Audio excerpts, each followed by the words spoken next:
How difficult is it to do what Trevor Siemian did, what Cooper Rush did? Wow.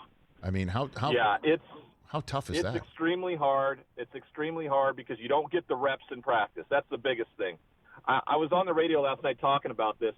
Sean Payton is an unbelievable head coach in terms of how he schemes offensively, always has been. Mm-hmm. And with that huge play calling sheet he has on the sideline, I swear to God, he probably had a whole section that just read Trevor's favorite plays.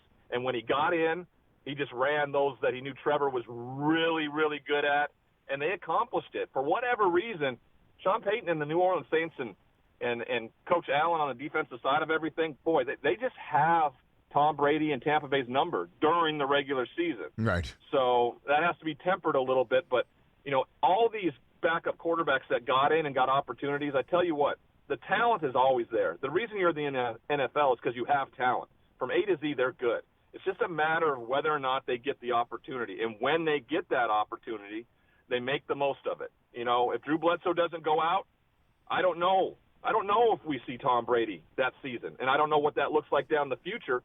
But when that opportunity presented itself, Tom jumped at it and then kept excelling through the process. And there were opportunities this weekend for guys to do that themselves. And it was fun to see, especially as a guy that really struggled in the NFL as a quarterback, to see guys have success when that opportunity presented itself. Well, I mean, at least Trevor Siemian's done it before, right? And can actually look at Sean Payton in some sort of a meeting when Sean Payton has that meeting with Trevor Siemian and say, these are my favorite plays, this is what I love. So just in case of emergency, they can break that glass like they did in Week 8, and the same with Geno Smith.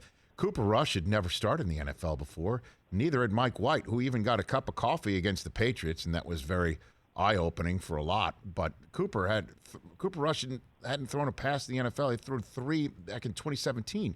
That's insane. Yeah, extremely. He was extremely accurate. And when you listen to those coaches during the offseason, and in particular during fall camp, especially when Dak was out, right, kind of rehabbing that shoulder, they were really sold on Cooper Rush, his accuracy, the relationship with his wide receivers, and they have maybe one of the best wide receiver rooms in the NFL. Right, when you're talking about Cooper, Lamb, and Wilson, those guys, they're special players, and that shows how good Cooper is and how he's adapted. Because a year ago when Dak went down, Andy Dalton was in, and they looked like a shell of themselves offensively. They just apparently had to go out and get the new redhead. They got a new red rifle in Dallas and that goes down. That's for sure. Yeah, they can't do it without Ginger. You know what I mean? So, So I guess last one for you here. It's just the thing I love about the NFL. It's just, again, the team. It's the team effort too. And how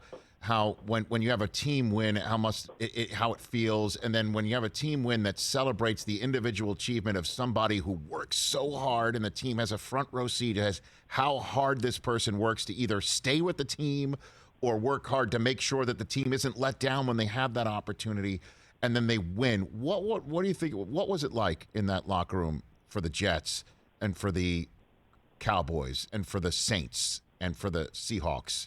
What do you think it was like for those dubs yesterday? I think that it's the continuation, the fighting, the spirit, right? When you're in that locker room and the season seems to be going down the wrong way and you all are still doing the work every single day, when you're getting huge paychecks, yet you still come to work and try to get better. Mike White with the opportunity in New York, and then to see him do it when they got down 10 late in the game, right? For the defense to step up and get the big interception against Joe Burrow and then turn it into points, do something really fun with the Philly special for the 2-point conversion, Mike White celebrating like that, the rookie Michael Carter running all over the place. I mean, if you're in that locker room, it's exactly what Robert Saleh has been talking about, and especially if you're Jets fans out there, this team had no quit in them.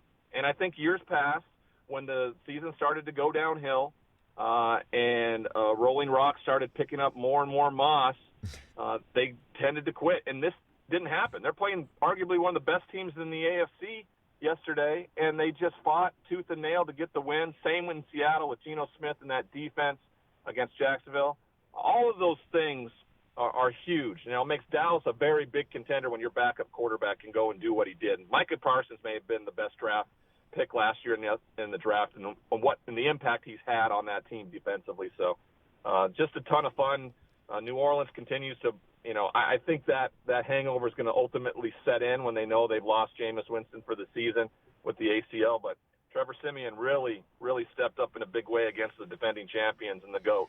Hey, you watched all the way to the end. Thanks for that. Watch more right here.